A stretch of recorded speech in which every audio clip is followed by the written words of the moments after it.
السلام علیکم ناظرین، اردو ٹی وی چینل میں خوش آمدید۔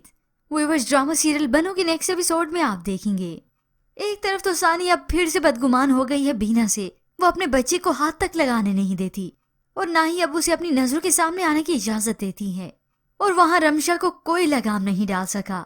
اپنے ہونے والے بچے کو جنم سے پہلے مار کر آئی ہے مگر پرسکون ہے، یوں کہیں کوئی بھی اس کا بال باغہ نہیں کر سکا۔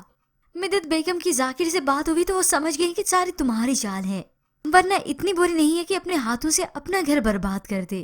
مگر ذاکر نے بھی صاف صاف بتا دیا کہ آپ کی بیٹی بہت چلاک ہے، اور ساتھ ہی یہ بھی ٹونٹ کر دیا کہ آپ ہی کا خون ہے نا۔ خیر، ذاکر بھی رمشا کا کیا بگاڑ سکتا تھا جب خود ہی وہ کنویں میں چھلانگ مارنا چاہے۔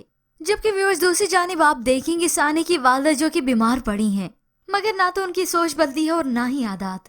پہلے اپنی بیٹی کے کان بھرے تھے کہ اب اور بھر رہی ہیں کہ بانجھ ہونے کی وجہ سے بینا کو اس گھر سے نکال دیا گیا۔ اب اس نے پھر سے ازلان کو پھانس لیا ہے اور بچہ بھی اسے مل جائے گا۔ ان شارٹ وہ یہ کہنا چاہ رہی ہیں کہ ثانی کا بچہ اسے دے دیا جائے گا، اور یہی بینا اور ازلان کی پلاننگ ہوگی۔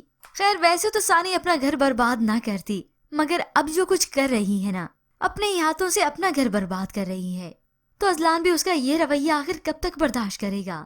خیر ویورز، برداشت تو ہم نے بھی کیا ہے، کیونکہ یہ ڈرامہ سیریل اپنے 100 ایپیسوڈز تک پہنچنے ہی والا ہے، مگر اب تک نہ نہال کے سامنے رمشا کی حقیقت کھلی اور نہ ہی ذاکر کا ذکر سامنے آیا۔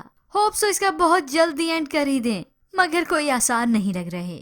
خیر بس اس کے متعلق آپ کیا رائے رکھتے ہیں، ہمیں اپنی قیمتی رائے کا اظہار ضرور کیجیے گا۔ مزید ڈراماز پرومو کے لیے آپ دیکھتے رہیے اردو ٹی وی۔